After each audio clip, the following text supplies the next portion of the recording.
자, 이제 두 번째 매핑이 이어지는데, 현재 두 번째는 현재 등차 등비가 없는 그냥 수열 AN에 대해서 이렇게 내립니다. 그러면 현재 우리가 알고 있는 등차 등비가 아니다 라고 하면은 첫 번째 테마가 바로 수열의 합입니다 라고 설명할 수가 있어요. 자, 수열의 합에서 첫 번째 우리가 알고 있는 SN이라는 과정이 있죠. 그럼 이 SN의 과정은 무엇입니까? 라고 하면 첫 번째 용어 정리. 그러면 용어 정리를 해준다면 얘 또한 합을 나타내는 압축 기호예요. 그래서 A1, A2 해서 어디까지? AN-1, AN까지 모든 항을 빼지 말고 다 더해라 라는 멘트가 됩니다. 그냥 하나의 압축 기호죠. 그래서 얘는 전체적으로 전체 합에서만 활용할 수가 있습니다. 그래서 우리가 여기서 가장 중요한 특징이 뭐냐? 특징이 뭐냐라고 한다면 결국 이걸 공부하는 가장 큰 목표는 첫 번째는 용어 정리를 이해할 수 있어야겠고 그 다음에 두 번째는 바로 전체 합에서 기본적인 특정항 발췌가 가능하다. 이렇게 특정항을 뽑아낼 거야 라고 하는 과정인 거예요. 그래서 우리가 알고 있는 내용을 보면 SN이라는 것은 A1, A2 해서 AN-1, AN까지 합이 나오는데 여기서 요 항을 구해내겠다라는 게 목표인 거야. 그래서 정리해 본다면 요거에서 전항까지 합인 SN-1을 구성해 봅시다. 이런 식으로. 그러면 이 두 개 합을 뺐을 때 무엇이 나옵니까? 라고 질문하는 거죠. 그러면 AN번째 항은 기본 SN-SN-1은 결국 N번째 항이 나온다. 이게 되는 거죠.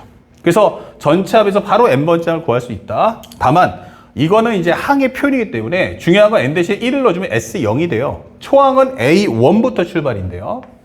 그러니까 여기가 S0이 나오면 안 되겠죠. 그래서 여기는 두 번째 항 이후에서만 적용이 가능하다라고 설명해 주는 거고 만약 첫 번째 항을 구하고 싶다면 N 대신에 1을 넣어서 S1은 A1이다 라는 설명으로 정리를 해준다는 거 잊지 마시기 바랍니다.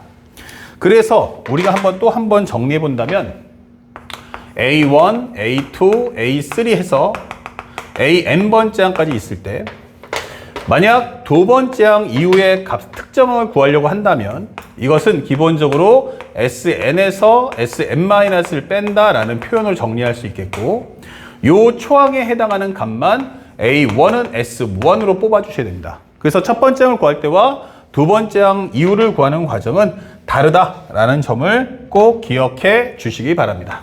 이런 식으로요.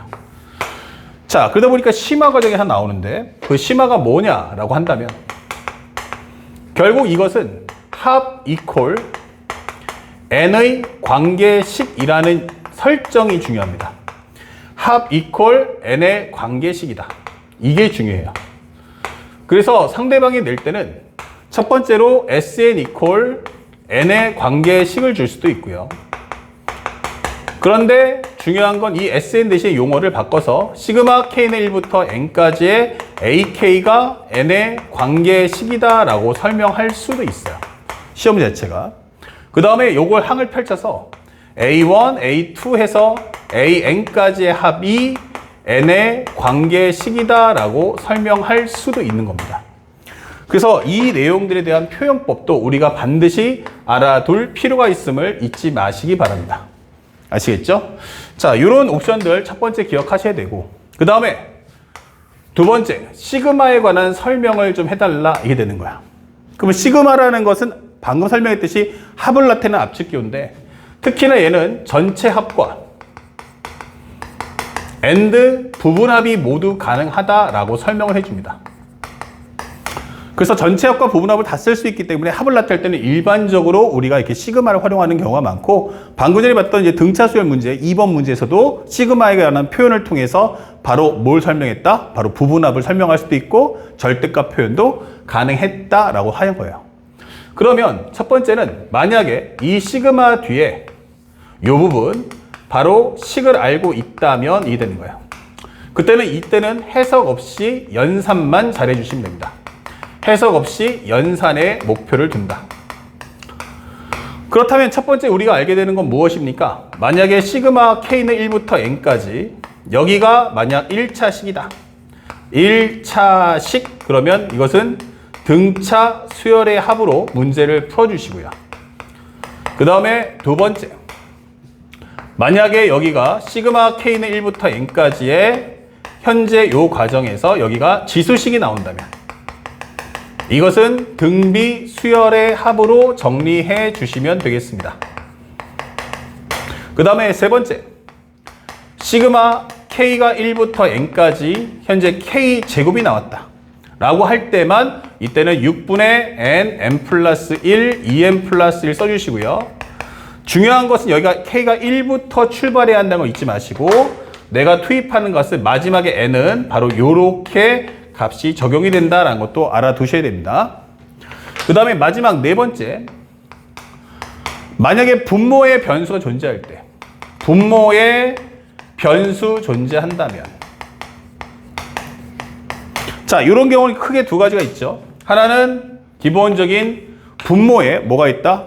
분수식에, 그러니까 분수가 있는데 분모의 변수가 존재할 때. 다시 말하면 분모의 변수가 존재할 때. 그러니까 하나의 분수식입니다. 그래서 분모의 변수 존재한다는 것은 현재 기본적인 하나의 유리식. 이렇게 나오면 되겠죠. 그 다음에 또 하나는 무리식 이렇게 됩니다. 이런 경우는 반드시 부분분수 후 항을 나열하기 이렇게 문제를 풀어주시면 돼요. 항을 나열하기. 그 다음에 여기서는 유리화나 역유리화 후 현재 항을 나열하시면 됩니다. 항을 나열하기. 자, 그래서 가장 중요했던 핵심 키워드는 앞에 보인 것처럼 만약에 분모의 변수가 존재한다면 이런 식으로 두 가지 컨셉이 있으니까 부분분수 후에 항을 나열할 거냐 아니면 유리화나 역유리화 후 나열을 해서 공통인 숫자를 지어낼 거냐 라고 질문하는 컨셉이 되는 겁니다. 그리고 만약에 두 번째로 문제에서 식을 안 준다면 이게 되는 거야. 시그마 뒤에 식이 없다면 이게 되는 거죠. 자, 보통 문제에서 줄 때는 어떻게 나올 거냐면 바로 여기 코멘트가 수열 AN에 대하여 나옵니다. 수열 AN에 대하여 이렇게 뜬다는 얘기예요. 그러면 이렇게 뜬다는 거는 수열이 있지만 수열의 식은 구할 수 없다 이런 거예요. 수열은 존재한다. 수열 존재는 맞지만 식 구하기는 할 수가 없다라고 하는 거예요. 그리고 뭐뭐뭐일 때 무엇을 구하시오 이렇게 등장합니다. 시험 문제가. 그러면 여기는 앞에는 조건문, 뒤에는 구하는 값이 등장합니다.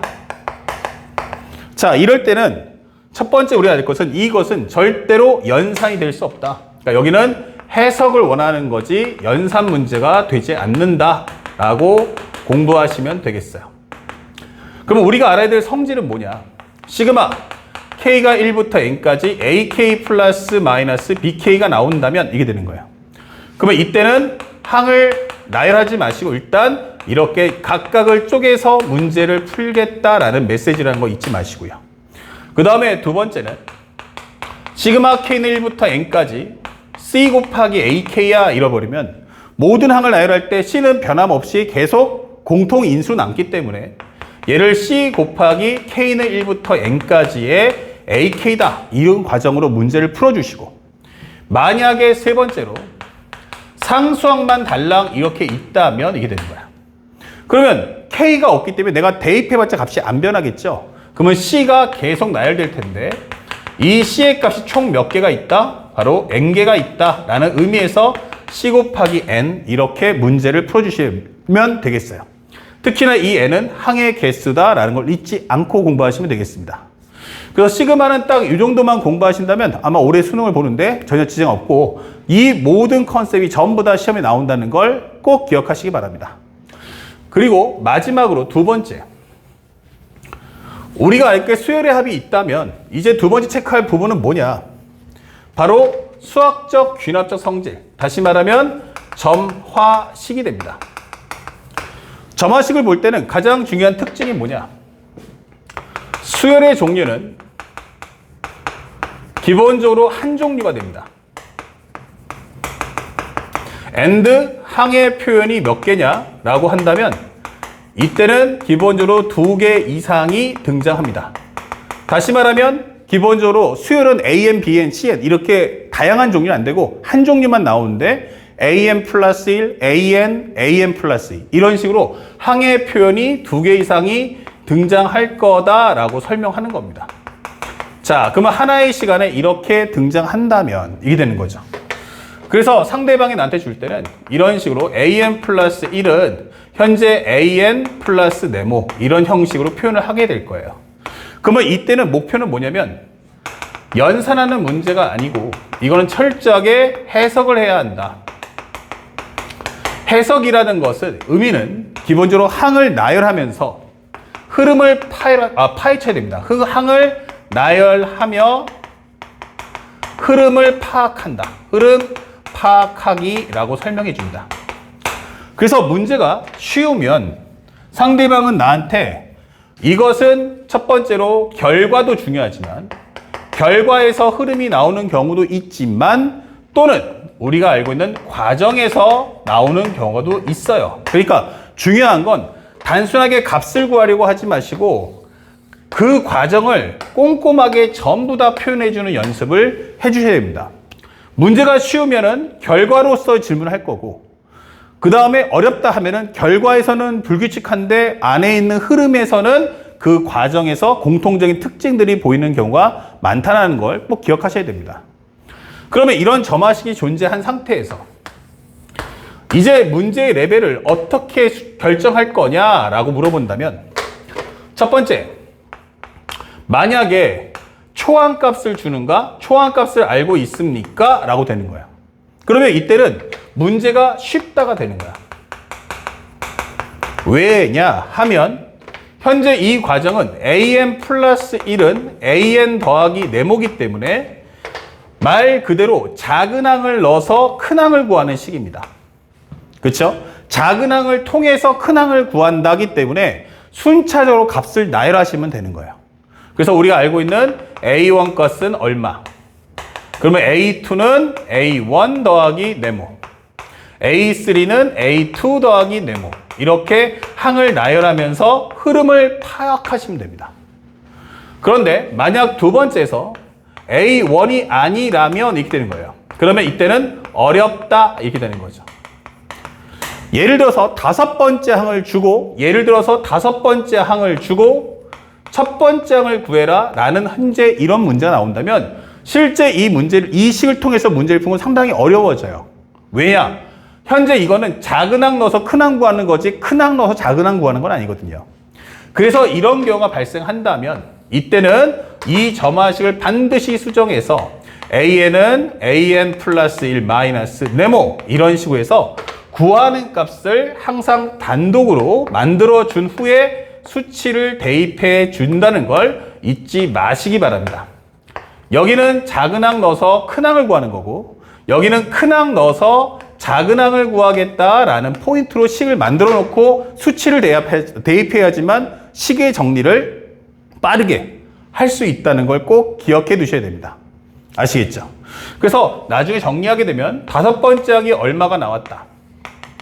그러면 네 번째 항은 현재 다섯 번째 항 마이너스 네모, 세 번째 항은 네 번째 항 마이너스 세모 이런 식으로 항을 나열해 주면서 첫 번째 항을 유도한다면 훨씬 더 빠르게 정답에 가까워질 수 있다는 걸 꼭 기억하시면서 공부하시기 바랍니다. 알았죠?